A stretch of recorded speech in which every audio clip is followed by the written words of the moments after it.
All right, let's talk about something that affects millions and millions of men, but for some reason, we just don't talk about it. It's a kind of silent health crisis that's happening right under our noses. So today, we're going to drag it out into the open and really understand what's going on. So let's just start with a number. Think about this. 1 out of every 12 men experiences some kind of pelvic floor dysfunction. That's not a small number. That is a huge number of guys dealing with problems they probably think they're the only one in the world facing. And here's the flip side of that, and this is what really makes it a crisis. A wild 95% of pelvic health clinicians say they feel unprepared to actually treat men. So you've got this massive, common problem and a healthcare system that's still trying to figure it out. That's exactly why understanding this for yourself is so important. Okay, so first things first, we have to get a handle on the basics, right? We're talking about a part of your body that most guys don't even know exists. But trust me, it's like this hidden foundation, and knowing what it is the first step to taking back control. So what is it exactly? The easiest way to picture it is like a muscular hammock. Yeah, a hammock just slung from your pubic bone in the front to your tailbone in the back. It's not just one big muscle. It's this whole interconnected system of muscles and nerves and tissues that basically holds up all your internal organs. And its job? Oh, it's absolutely crucial. This little hammock is in charge of 4 really vital things we do every single day. It's what keeps you from leaking when you cough or pick up something heavy. It's what gives you control over your bowels. It plays a huge role in sexual function. We're talking erections. And it is literally the floor of your core, working with your abs and back muscles to keep you stable and strong. All right, let's move on to the warning signs, and we're going to frame these as questions. Because for so many guys, the first sign isn't some big dramatic event. It's usually just a small, nagging change in how your body works. This is the one most people have probably heard of, right? Stress incontinence. That little bit of leakage when you put your body under strain. And while it's definitely a thing, especially after certain surgeries, it's actually not the whole story for men. Not even close. And this is where we hit a huge misconception. For men, the much more common issue is something called urge incontinence. You know that sudden, I gotta go right now feeling? That's it. And it accounts for up to 80% of cases in men.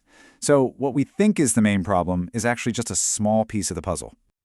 But you know, this isn't just about leaks. For a lot of men, it's about pain. And the tricky thing is that the pain can show up in a bunch of different places. It's not always obvious. It could be in the perineum, your lower abs, your testicles, or it could even feel like nagging lower back pain or pain on your inner thighs. And you've got to understand just how common this is. We're talking about something called chronic pelvic pain syndrome. This is not some rare fringe disease. It is the #1 most frequent diagnosis a urologist gives to a man under the age of 50. Let that sink in. It's a mainstream issue that's just been stuck in the shadows. And of course, there's the connection to sexual health, which gets missed all the time. It's kind of a two-way street. If your pelvic floor muscles are too weak, they can't greet the pressure you need to get a firm erection. But, and this is the part people don't think about, if those same muscles are too tight, they can actually choke off the blood flow you need to get an erection in the first place. Okay, so we've defined the problem, and it can sound a little overwhelming, but now we get to the most important part of this whole thing, the solutions. And the message here is really hopeful.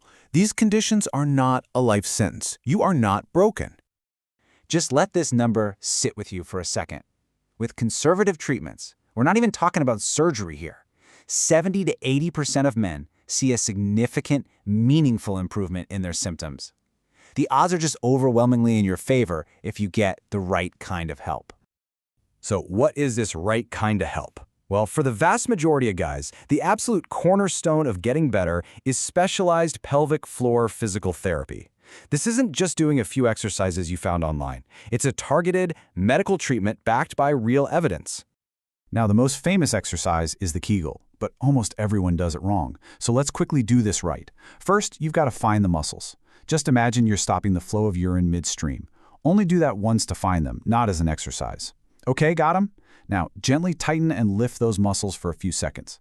And here's the most important part. You have to relax completely for just as long as you tightened. And all the while, just breathe normally. Don't let your abs, butt, or thighs get in on the action. It's a really subtle, focused move. So if we look at the big picture of treatments, you can see a really clear path forward. Physical therapy is the foundation for almost everything, and it works incredibly well. Lifestyle changes are there to support it all. Then you have things like medication and surgery, which definitely have their place, but they're usually for very specific situations or when other stuff hasn't worked. The big takeaway here is you start with the least invasive, most effective thing first. And finally, let's talk about getting ahead of the curve. This is all about prevention, stopping these problems before they even start, or at least before they get bad. It's all about taking control. I mean, just look at this. This is the power of what they call prehab. This is for men having prostate surgery. If you go in cold, the average time it takes to get your urinary control back is 160 days. But for the guys who do pelvic floor PT before surgery, it drops to just 44 days. That's not just a small difference, that is a life-changing difference. And for all of us, there are these simple, really powerful things you can do every day. Keeping a healthy weight, learning how to lift things without straining, not getting constipated, staying hydrated, managing your stress. These aren't just vague, healthy living tips. They are specific, protective actions you can take for your pelvic floor.